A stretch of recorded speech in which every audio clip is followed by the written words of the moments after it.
కళాశాలకు సంక్రాంతి సెలవులు కావడంతో స్నేహితులతో కలిసి సరదాగా గడుపుదామని వెళ్లిన యువకులు విగత జీవులుగా మారారు. వారిపైనే కోటి ఆశలు పెట్టుకున్న ఆ తల్లిదండ్రులకు జీవితకాలపు శోకాన్ని మిగిల్చారు. జలాశయంలోకి దిగి సెల్ఫీ తీసుకుంటున్న క్రమంలో జరిగిన ప్రమాదంలో 5గురు యువకులు మృత్యువాత పడ్డారు. ఈ విషాద ఘటన సిద్దిపేట జిల్లా మర్కూక్ మండలంలోని కొండపోచమ్మ సాగర్ జలాశయంలో శనివారం జరిగింది. పోలీసులు బాధితుల కథనం ప్రకారం హైదరాబాద్ ముషీరాబాద్లోని ఇందిరానగర్ కాలనీకి చెందిన సోదరులు గ్యార ధనుష్ 20 ఏళ్లు ఫోటోగ్రఫీ శిక్షణ పొందుతుండగా లోహిత్ 18 సంవత్సరాలు పాలిటెక్నిక్ చదువుతున్నాడు. బన్సీలాల్పేటకు చెందిన చీకట్ల దినేశ్వర్ 18 సంవత్సరాలు ఇంజనీరింగ్, అత్తాపూర్ ఎస్పీ నగర్కు చెందిన సాహిల్ 19 సంవత్సరాలు ఇంటర్మీడియట్ చదువుతున్నాడు. వీళ్ళే ఆ పిల్లలు, చిన్న ఏజ్. ఆ ఫోటోగ్రఫీ శిక్షణ పొందుతున్నాడంటే ఆయన ఏమి ఈవెంట్లు అంటే ఏం సాహసాలు చేయబోయిండో ఇట్లా వస్తుంది అట్లా వస్తుందని. ఎంత ఘోరం చూడండి. ఖైరతాబాద్ చింతల బస్తీకి చెందిన జతిన్ 19 ఏళ్ళు డిప్లొమా చదువుతున్నారు.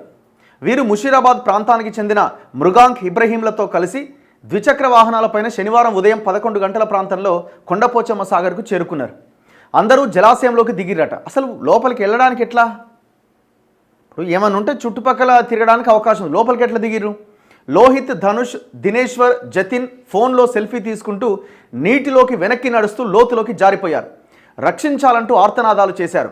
గమనించిన సాహిల్ వారిని కాపాడేందుకు వెళ్లడంతో ఆ నలుగురు గట్టిగా పట్టుకున్నారు. రక్షించాలంటూ సాహిల్ సుమారు 20 నిమిషాల పాటు అరిచాడు. గమనించిన ఇబ్రహీం, మృగాంక్ భయంతో ఏడుస్తూ పరుగులు తీశారు. చేపలు పడుతున్న వారి వద్దకు వెళ్లి విషయం చెప్పారు. వారంతా వచ్చేలోపే 5గురు నీట మునిగిపోయారు. సమాచారం అందుకున్న ములుగు ఎస్ఐ విజయ్ కుమార్ హుటాహుటిన సిబ్బందితో కలిసి ప్రమాద స్థలానికి చేరుకుని ఉన్నతాధికారులకు తెలిపారు. సిద్దిపేట సిపి అనురాధ జలాశయం వద్దకు చేరుకుని గల్లంతైన వారిని వెతకడానికి 20 మంది గజ ఈతగాళ్లను రంగంలోకి దింపారు.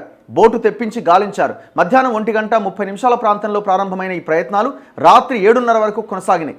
నీటిలో మునిగిపోయిన 5గురి మృతదేహాలను గజ ఈతగాళ్లు బయటకు తీశారు. గజ్వేల్ ప్రభుత్వ ఆసుపత్రిలో శవపరీక్షలు నిర్వహించి బంధువులకు అప్పగించారు. ఏం ఘోరం! సహాయక చర్యలకు సీఎం ఆదేశం. యువకుల మృతిపై సీఎం రేవంత్ రెడ్డి తీవ్ర దిగ్భ్రాంతి వ్యక్తం చేశారు. మృతదేహాలు బయటకు తీయించాలని కలెక్టర్ మను చౌదరితో సెల్ఫోన్లో ఆదేశించారు. జిల్లా అధికారులు క్షేత్రస్థాయిలో ఉండి పరిస్థితిని పర్యవేక్షించాలని, తగిన సహాయక చర్యలు చేపట్టాలని సీఎం ఆదేశాలు జారీ చేశారు. జలాశయం వద్ద ప్రమాదంలో 5గురు యువకులు ప్రాణాలు కోల్పోవడం తనను కలిచివేసిందని కేంద్ర మంత్రి కిషన్ రెడ్డి పేర్కొన్నారు. ఇలాంటి ప్రమాదాలు పునరావృతం కాకుండా డ్యాం పరిసరాల్లో పటిష్ట చర్యలు చేపట్టాలి. 5గురు యువకుల మృతిపై బీఆర్ఎస్ అధినేత కేసీఆర్ సంతాపం ప్రకటించారు. మృతుల కుటుంబాలకు ప్రభుత్వం అండగా నిలవాలి. కేంద్ర హోంశాఖ సహాయ మంత్రి బండి సంజయ్, రాష్ట్ర మంత్రులు దామోదర్ రాజనరసింహ, పొన్నం ప్రభాకర్, మహేష్ కుమార్ గౌడ్, కేటీఆర్, మాజీ మంత్రి హరీష్ రావు, బీఆర్ఎస్ ఎమ్మెల్సీ కవిత, సిపిఐ రాష్ట్ర కార్యదర్శి కూనంనేని సాంబశివరావు మృతుల కుటుంబాలకు సానుభూతి ప్రకటించారు. యువకుల కుటుంబాలకు ప్రభుత్వం 15 లక్షల చొప్పున పరిహారం ఇవ్వాలని హరీష్ రావు డిమాండ్ చేయగా 10 లక్షలు ఇవ్వాలని కూనంనేని ప్రభుత్వాన్ని విజ్ఞప్తి చేశారు. ఎంత భయంకరమైన విషయం చూడండి. ఇప్పుడు 5గురు యువకులు, 5 కుటుంబాలు, జీవితకాలం ఒక క్షోభ, దారుణమైన పరిస్థితి.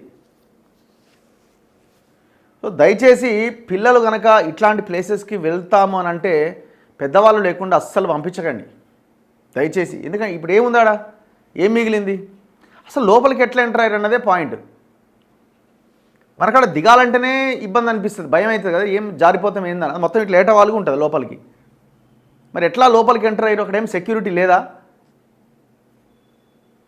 అరవడం కాదు, నువ్వు ఊరంతా అరిచేలా మొత్తుకున్నా కూడా ఎవరికి వినబడదు. అక్కడ ఎవరు ఉండరు కూడా, అక్కడ అంత నిశ్శబ్దంగా ఉంటుంది వాతావరణం.